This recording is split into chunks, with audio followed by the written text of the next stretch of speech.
Nació en el siglo XVIII, una época en la que no existía la forma de pronosticar la enfermedad que padecía, por lo que fue tildada de loca, la reina loca.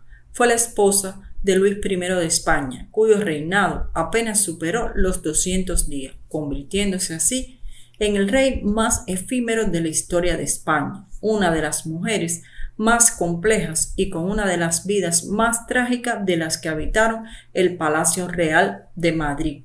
Su estado mental pasaría a ser la comedia de la corte y se convirtió en un asunto de Estado. Se trata de la reina Luisa Isabel de Orleans y Borbón.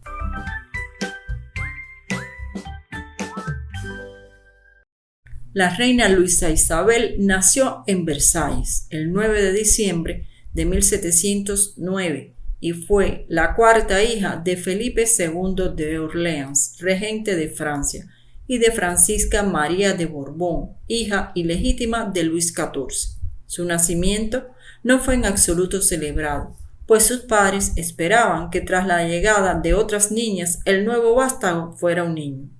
De hecho, recibieron tan mal la noticia del nacimiento de la pequeña que ni tan siquiera se dignaron a darle un nombre, por lo que durante su infancia se le conoció como Mademoiselle de Montpensier. Y no solo no fue bautizada con ningún nombre, sino que sus padres descuidaron su educación, ya que no tenían especial interés en criar a sus hijos, por lo que todos ellos sufrían un evidente déficit de cariño, que en la mayoría de los casos desembocaría en la edad adulta en comportamientos extremos y disolutos. Luisa Isabel apenas recibió educación, siendo el único interés de sus padres el que se casara lo más pronto posible y de la forma más provechosa para los intereses económicos y estratégicos de la familia. Viviría durante sus primeros 5 años en el Palacio Real de París, junto con sus criadas y su nodriza. Nadie controlaba sus juegos ni corregía sus rabietas, siendo por ello una niña de difícil convivencia, que bebía y comía sin control. Luego sería llevada a un convento al norte de París, y durante su estancia en el mismo tampoco recibió ninguna educación, ni conocerá la palabra limpia, siendo su comportamiento el equivalente al de un animal salvaje. Y cuando volvió a la corte, siendo expulsada del centro religioso por su mala conducta, Mademoiselle de Montpensier estaba totalmente descontrolada. En el año 1721, con el objetivo de sellar el Tratado Hispánico-Francés del año 1721, se pacta un doble enlace matrimonial, el de Luisa Isabel con Luis de España, príncipe de Asturias, hijo del rey de España Felipe V, y el enlace del rey de Francia Luis XV con la infanta española María Ana Victoria, hija de los reyes españoles. Este último nunca se realizó. En aquel entonces Luisa tenía 13 años y Luis 15, pero había varios problemas que resolver antes de firmar las capitulaciones matrimoniales. El primero es que Luisa no estaba bautizada y no había hecho la comunión ni la confirmación. Es más, ni siquiera tenía nombre propio. Así que había que acelerar el proceso para que pudiera casarse. Y el 22 de octubre de ese año es bautizada en el Palacio Real. Según algunos historiadores, fue ella misma quien eligió su nombre, y el padrino sería Luis XV. El 31 de octubre hace la comunión y el 16 de noviembre la confirmación. La enseñan a leer y a escribir y la visten a la moda española, algo que a ella no le desagradó. Su abuela paterna, Isabel Carlota Palatino, la criticaba con dureza. Respecto a la niña diría: no puede afirmarse que Mademoiselle de Montpensier sea fea. Tiene los ojos bonitos, la piel blanca y fina, la nariz bien hecha, aunque un poco delgada, la boca muy pequeña.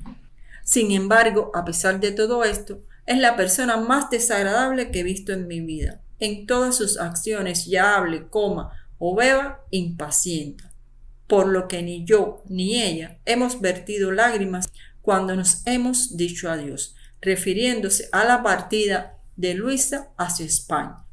El padre le daría a la boda el máximo relieve. Se confeccionó un rico ajuar para la novia y se le empezó a enseñar español. La Gaceta de Madrid del 18 de noviembre de 1721 apuntaría: se han hecho 40 vestidos para la señorita princesa de Montpensier, de muy ricas telas valoradas en 500 libras la vara y diamantes por un valor de 8.000 libras que el rey Luis XV tiene destinados para regalarle, y el señor duque de Orleans, su padre, hasta 5.000 libras. Y un maestro de lenguas va 2 veces al día al palacio para enseñar la lengua española a la princesa. Luisa Isabel se entrevistaría con su futuro esposo por primera vez de incógnito en Cogollos, provincia de Burgos, España, el 19 de enero del año 1722, y contraerían matrimonio en el Palacio Ducal de Lerma el 20 de enero, y demostró la enorme satisfacción que sentía ante tan alto destino. En general, causó buena impresión y pareció adaptarse bien a su nuevo país. El duque de Saint-Simon, que fue el embajador encargado por la corte francesa de negociar la boda, escribiría: la princesa de Asturias, desde que pasó los Pirineos, ha dado muestras de mucho ingenio y deseos de agradar, así como de carecer de educación, fácil para amoldarse a las costumbres españolas y para comprender la grandeza inesperada en que se encuentra. No echa nada de menos. Demuestra gusto por el príncipe y complacencia para con los infantes, ninguna atención por nadie, poco recuerdo de Francia y de sus padres, mucha niñería y apego a sus fantasías. Su esposo también la recibió con mucho agrado, tal como indicaba también el embajador. Su alegría ha sido grande cuando se ha visto casado. Parece amar y buscar a la princesa. Pero pronto comenzarían los problemas con la joven princesa. Luisa era físicamente atractiva, pero muy mal educada, y su conducta escandalizaría a todo el mundo. No se adaptaba a la severa etiqueta de la corte española y amargó a su esposo, que la quería sinceramente. El rey Felipe V abdica por real decreto el 10 de enero de 1724. Las razones de la abdicación no quedaron muy claras, pero esto convirtió a la joven pareja formada por Luis y Luisa Isabel en los nuevos reyes de España. Ella contaba 15 años y él 17, y es a partir de este momento que se haría más evidente el comportamiento inadecuado de Luisa, que comparado con el comportamiento de otras reinas a lo largo de la historia, que habían acatado las rigurosas leyes españolas con gran resignación, todo esto daba más resalto a las vivezas, al parecer intolerables, de una reina niña que no comprendía el mecanismo de la corte española. El comportamiento de la joven reina va tomando un cariz cada día más preocupante. La joven empieza a beber y no es raro verla en estado de embriaguez por las estancias del Palacio Real, en lo que en la actualidad sería calificado como un evidente caso de bulimia nerviosa. La princesa se niega a comer, para, acto seguido, engullir en sus aposentos gigantescas cantidades de alimentos que luego, arrepentida, vomita entre lágrimas. Sus actuaciones en público ante los miembros de la corte comienzan a rayar en lo bochornoso, cuando en medio de los banquetes la reina emite sonoros eructos y flatulencias que provocan la estupefacción de los comensales. Por las noches, la princesa, casi sin ropa, sale del palacio y se dedica a trepar los árboles de los jardines. En otras ocasiones se obsesiona con la limpieza y utiliza sus costosísimos vestidos para limpiar suelos y paredes. Todo Madrid comienza a oír los relatos, muchas veces exagerados hasta lo grotesco, de la conducta desequilibrada de la soberana, y no es de extrañar que su descrédito entre los españoles fuera, pues, total.